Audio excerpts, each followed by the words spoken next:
Dan terawangan itu jangan dipercaya, tadi saya bilang.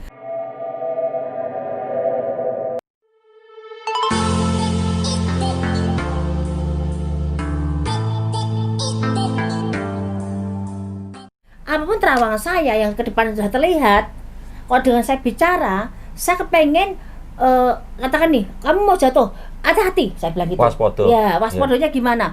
Jangan sampai kejadian apa yang saya bicarakan benar-benar jatuh. Seperti itu. Tapi masa depan dia jatuh itu belum terjadi kan, Mbak?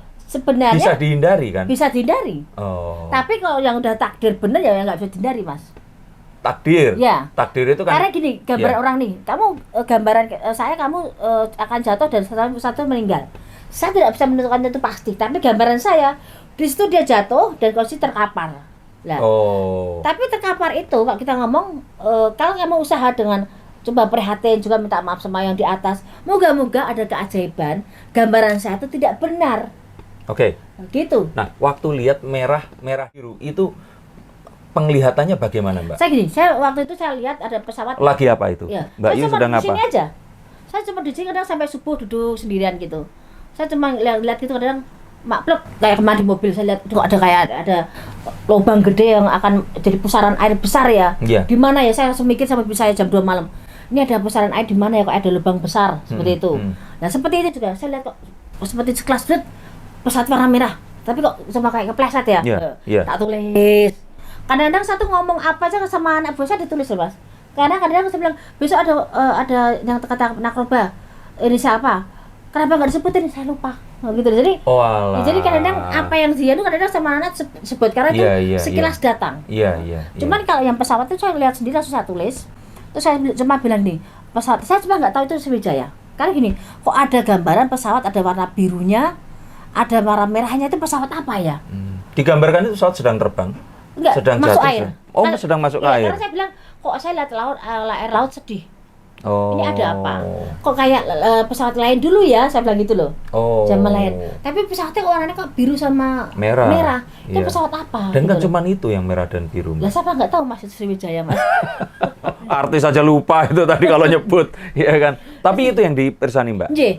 Tapi kan saya menyampaikan itu bukan untuk menakut-nakuti secara pribadi. Memang banyak yang resah, saya minta maaf dengan terawangan saya. Ini anggap aja satu kebetulan yang tidak saya inginkan.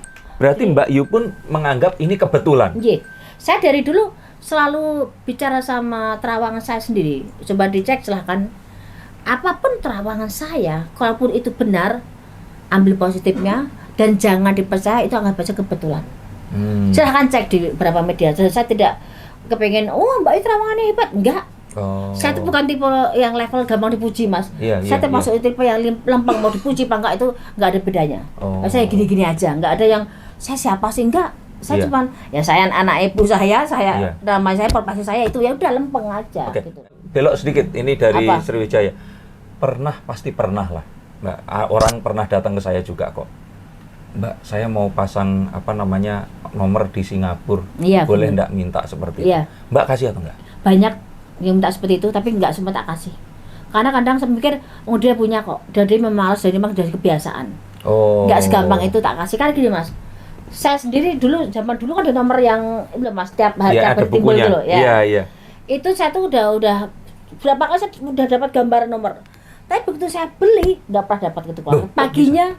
Kok bisa? Jadi apa yang saya rekap saya tulis, Mas. Itu waktu saya di rumah ngomong nomor keluar. Sampai di tempat saya tulis itu lain semua, Mas.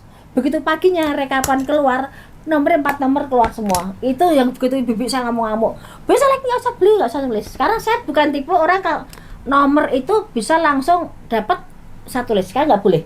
Bagi saya mikir berarti itu pantang buat saya. Tapi kadang-kadang saya mencarikan bagi orang-orang yang memang sangat membutuhkan dengan ada nomor-nomor gitu, walaupun nggak segampang saya ngomong nomor sekian nggak. Lah orang butuhkan, orang yang punya juga bisa bilang butuh, Mbak. Lah kan bisa lihat orangnya, Mas. Saya biasanya kalau lihat itu saya lihat fotonya dulu. Lah kalau ini setelah ini terus dilihat orangnya nanti pura-pura miskin.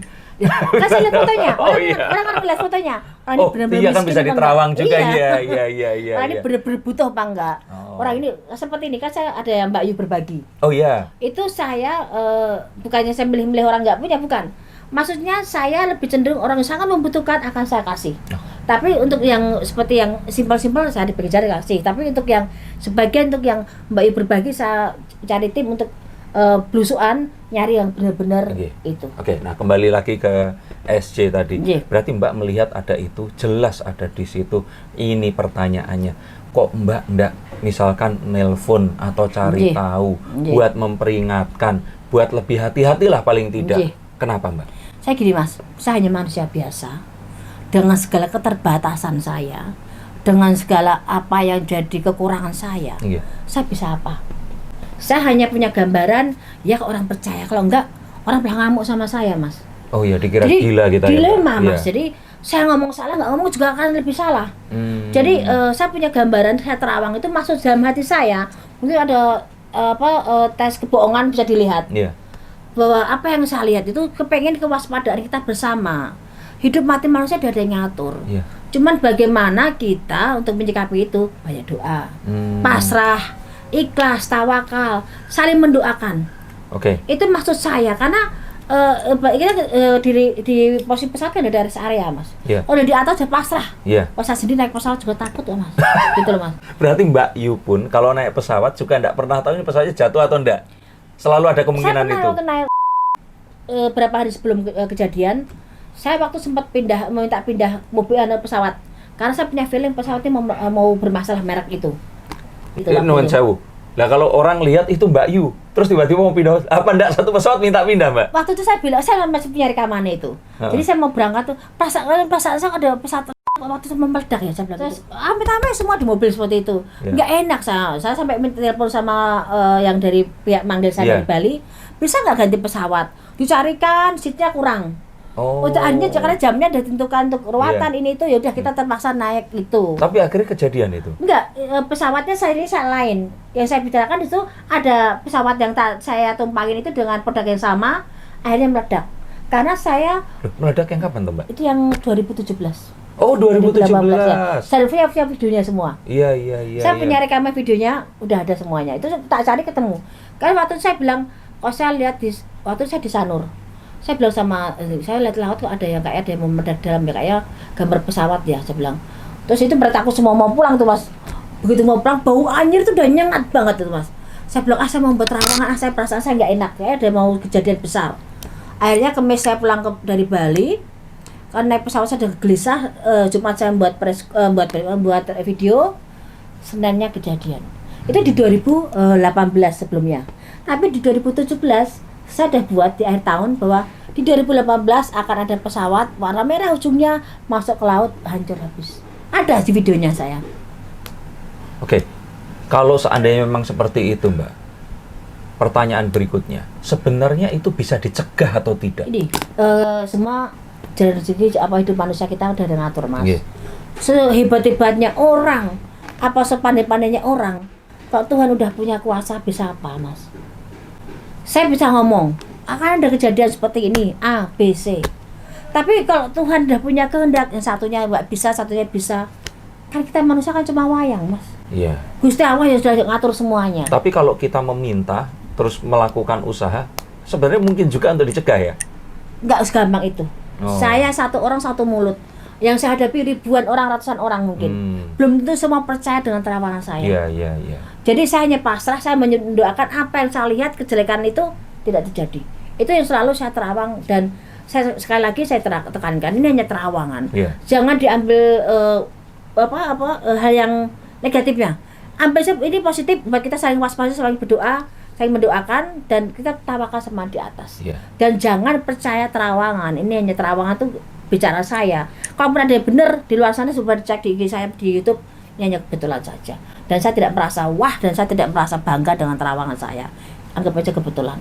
Iya, karena memang saya lihat juga, makanya kemarin saya cerita loh, ini berita Mbak Yu tuh adanya malah di kanal-kanal lain, di channelnya Mbak Yu tuh memang nggak ada malahan itu. Karena gini Mas, cuman kecil gitu. Iya, saya juga baca di YouTube itu Mas, di YouTube itu di akun-akun yang nggak tahu siapa itu, saya sampai ngumpulkan tulisannya itu.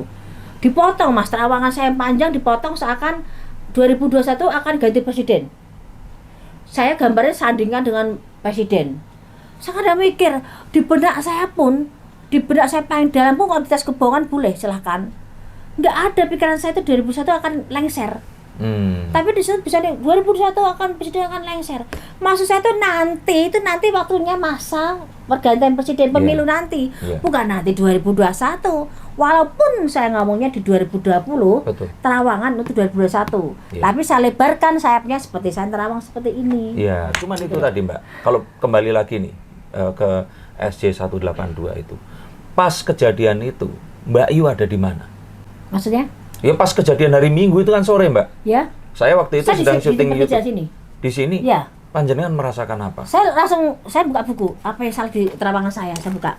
Saya ngomong sama Panji. Itu belum lihat berita? Udah lihat berita, udah lihat berita. Ya. Terus ada teman saya juga di Basarnas kirim berita semuanya. Iya. Terus saya bilang, Panji buka terawangan saya di preskon kemarin. Iya. Begitu coba dibuka didengar ke saya langsung lemes, Mas. Saya kadang-kadang nggak mau terawang lagi, saya mikir gitu, Mas. Berarti kalau setiap ada kejadian yang buruk Mbak Yu sudah terawang, Mbak Yu tuh sebenarnya ada penyesalan, ada rasa. Iya. Satu hal yang bikin saya tuh sedih gitu loh. Saya ngomong salah nggak ngomong salah, tapi kalau ada kejadian kayak gini kan kasihan. Siapa sih yang siap kehilangan anggota keluarga dengan cara seperti itu? Iya. Saya kehilangan ibu saya meninggal, waduh rasanya nggak karuan, apalagi meninggal dengan cara yang tidak semestinya dan susah seperti itu. ditemukan kan ya. Itu akhirnya. Itu saya bayangkan anggota keluarganya kayak apa, dan yang meninggal juga, aduh ya Allah, saya sedih banget. Tapi ini kan cerita jadi melebar, Mas. Ada juga yang salah satu tokoh agama juga sampai nantang saya, sampai bicara yang berlebihan dengan emosi seperti itu. Ada juga pilot. Saya cuma berpikir gini, alangkah indahnya sebijak mungkin mereka menyampaikan ke saya. Kalau tidak nyaman dengan saya, tidak suka dengan saya, lebih gentle tidak apa-apa daripada. Tapi begini kok Mbak, kalau saya pikir itu mungkin bukan pendapat mereka, tapi waktu mereka diinterview sama wartawan, wartawannya itu juga kadang itu. Saya lihat bukan wartawan itu, saya lihat mereka bicara seperti di meja seperti ini, duduk dan ngomong, saya tantang kamu Mbak Yu. Ini semua kuasa Tuhan. Saya mikirkan lagi. Saya yang punya pikiran nantangnya yang gimana sih waktu itu? Ada di YouTube saya lihat. Menantang untuk? Iya, untuk menantang soal terawangan saya. Tentang ada pergantian presiden 2001. Oh. Ya. Ada silakan di YouTube dilihat. Iya. Tapi saya berpikir geli ya, saya mikir kembali lagi ke diri saya sendiri. Saya ulas semuanya. Yang di benak saya, di pikiran saya aja nggak ada seperti itu. Tapi kok kenapa? Seakan beliau bicara, saya bilang akan ada pergantian presiden 2021. Seakan video yang panjang seperti itu, dan nggak cuma di preskon loh, Mas. Ada beberapa terawangan di sebelum 2021, banyak juga bisa dilihat di situ. Saya tidak pernah menyebutkan ada presiden ganti di 2021. Mereka acuannya cuma di preskon. Sedangkan saya banyak terawangan di 2021 di beberapa tempat, di beberapa media juga. Tapi kalau saya ditantang harusnya seperti ini. Ini kalau saya yang bodoh ya, Mas ya. Seorang ahli agama secara bijak, menasihati, ataupun nggak perlu emosi seperti itu. Kita punya Tuhan, satu sama lain punya Tuhan, tapi Tuhan itu kan satu, yang berbeda kita. Bagaimana menyampaikan dengan cara sebijak mungkin, dengan mereka kan punya umat, mereka punya mereka ada Mas ya, salah satu contoh untuk umatnya. Jadi alangkah baiknya dengan bahasa yang santun, bahasa yang sangat bijak, bicara dengan mengkritik saya pun bebas. Bicara tidak suka sama saya pun bebas, itu haknya masing-masing orang. Tidak ada saya memaksa orang untuk senang sama saya bukan siapa-siapa, gitu loh. Kalau bicara yang santun, bahasa yang enak, pasti orang yang mendengar tidak suka jadi suka. Orang yang tadinya tidak tahu akan jadi kagum. Tapi ini biasanya sangat lantang, sangat menantang saya. Lah apa yang mau ditantang? Yang saya juga bukan siapa-siapa kok. Nantang perempuan juga lagi aneh juga kan. Ibaratnya ini kan soal berita. Ditanggapi dengan sebijak mungkin, ditanyakan luas mungkin, sedalam mungkin, baru bicara. Saya bukan dukun, saya bukan normal, jadi ada bedanya di situ. Walaupun emosi boleh, tapi bicaralah pada tempatnya dengan etika yang baik. Karena saya diajarin keluarga saya, diajarin saya pribadi untuk mengajarkan saya berbicara dan bersikap tidak membedakan orang, untuk bicara yang senyaman mungkin dalam memberi masukan ke orang, dan beberapa yang lainnya juga. Ya mungkin itu tadi Mbak. Tapi kan kalau orang berpendapat ya udah biarin bebas aja. Ya, Mas. Bebas ya. Mungkin kalau Mbak Yu merasa seperti itu, tapi itu kan kemarin Mbak Yu merasa, sekarang juga sudah biasa aja kan tentang ini semua. Iya, kok saya kembali ke Tuhan, Mas. Saya punya agama, saya punya tim, saya punya keluarga yang begitu luar biasa terhadap saya. Saya yakin dengan apa yang saya lakukan, karena saya tidak merasa apa yang diomongkan, yang dibesar-besarkan di media itu seperti itu. Banyak kritikan juga dari para artis soal saya, soal pekerjaan saya sebagai paranormal yang dihina ataupun dihujat. Sama kembali ke Tuhan, Mas. Tuhan Maha Kuasa kok. Tuhan tahu yang menilai manusia itu Tuhan, bukan kita. Ada yang saya bilang goblok, dibilang sampah, dibilang ada yang gambar saya tuh sih. Kenapa nggak ini Pak polisi nggak dimasukkan ke penjara? Ada juga bahasa seperti itu. Saya juga bingung sama artis itu, Mas. Saya tidak pernah punya masalah pribadi. Yeah. Dari dulu kasusnya KH dulu, dia bilang saya paranormal palsu, saya diem. Saya dihina apapun saya diem. Tapi pernah ketemu saya baik-baik saja. Pernah ketemu syuting bareng di Senayan City, dibilang saya dihujat, saya dinangis-nangis, saya didamprat. Sedangkan saya punya videonya, Mas, videonya baik-baik saja, kita ngobrol, saya syuting bersama, nggak ada apapun itu. Katanya saya disuruh nangis-nangis, memohon maaf apapun itu. Salah saya itu apa? Kok saya kemarin menerawang bahwa akan terjadi permasalahan buat beliau, harusnya maksud saya waspada, hati-hati, jaga sikap, jaga mulut, takutnya ada apa-apa. Sayang, saya sangat respect dengan single parent karena saya menghargai ibu saya seperti itu. Jadi saya tidak ada dendam pribadi dan saya menerawang bukan karena saya punya masalah pribadi. Menerawang karena saya punya apa yang saya lihat, entah si A, si B, si C saya nggak kenal dan saya nggak punya urusan dengan pribadi mereka. Saya hanya menerawang menjelaskan maksud saya untuk berhati-hati dan waspada. Tidak ada maksud secara pribadi untuk menjatuhkan personal satu sama lain. Tapi kalau mereka mau menjatuhkan saya masih punya Tuhan. Dan saya tidak pernah menjatuhkan pekerjaan satu sama lain. Katanya Mas Dini pesulap. Saya tidak akan jatuhkan Mas Dini. Itu pekerjaan Mas Dini mencari nafkah dengan cara kepandaian Mas Dini mengolah suatu selam menjadi suatu hal yang menarik. Betul. Itu kan pekerjaan. Saya penerawang, paranormal. Ini pekerjaan saya. Tuhan memberi saya pekerjaan seperti ini, ya saya bertanggung jawab dengan pekerjaan saya. Demikian juga dokter, demikian juga dengan menteri apapun, semua punya tanggung jawab sendiri dengan kerjaan.